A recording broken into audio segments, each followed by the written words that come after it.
Alright, we're going to see if I can explain how this vacuum pump roller, intake roller tube mechanism works. First off, it's just PVC. You can make better stuff if you want. It's not glued in or anything. We have different attachments for different sizes of roller. So this would be our front roller. I'm going to show you a middle roller from Firefly. Notice that there is this giant hole inside of here. That's not good, and we'll deal with that here in a little bit. So I'll put it together. This is going to be hard to film, but you have to trust me. Here's an old roller tube. That's why it's gross.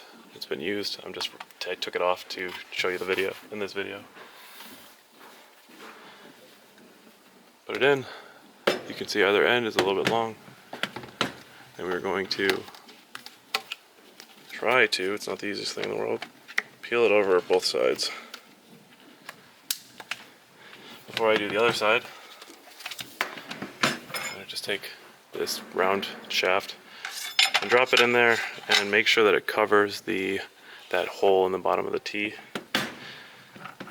So the direction matters, but I'm going to peel this guy back over. And so now you can see it's inside of there. So make sure that that tube, that pipe, is over the hole in the Y here, in the T connector rather. And I'll turn the vacuum pump on. Just to explain, I put a little piece of metal down here and put the vacuum pump hose into it. That's the only reason this part down here exists. Get that tube down there, and then we'll see what's a good angle. Like that. I'll turn the vacuum pump on.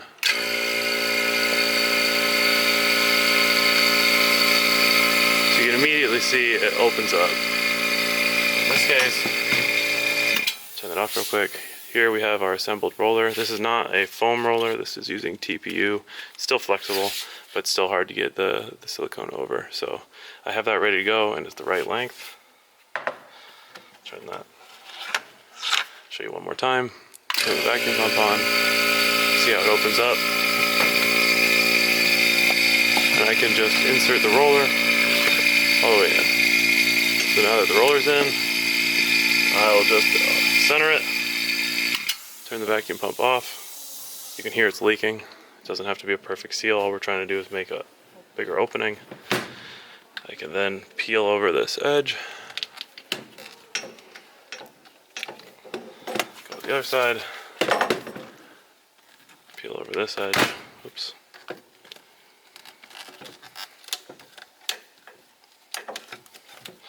And out comes the fully silicone covered roller. Easy peasy, works with foam, works with anything that you want to put it in. Doesn't have to be a flexible thing, but we came up with this technology because it's hard to put a silicone tube over something flexible. And so there's that. Easy peasy. Take this bar out to cover. The reason we put that bar in there is because when the silicone expands, it's got this chamber down here that it's pulling air out of, and then the silicone will expand and cover that hole. So we put something there to make sure that silicone can't make a seal on the top of that hole and then only draw a vacuum from here. It draws a vacuum from the entire tube. I hope that explains it.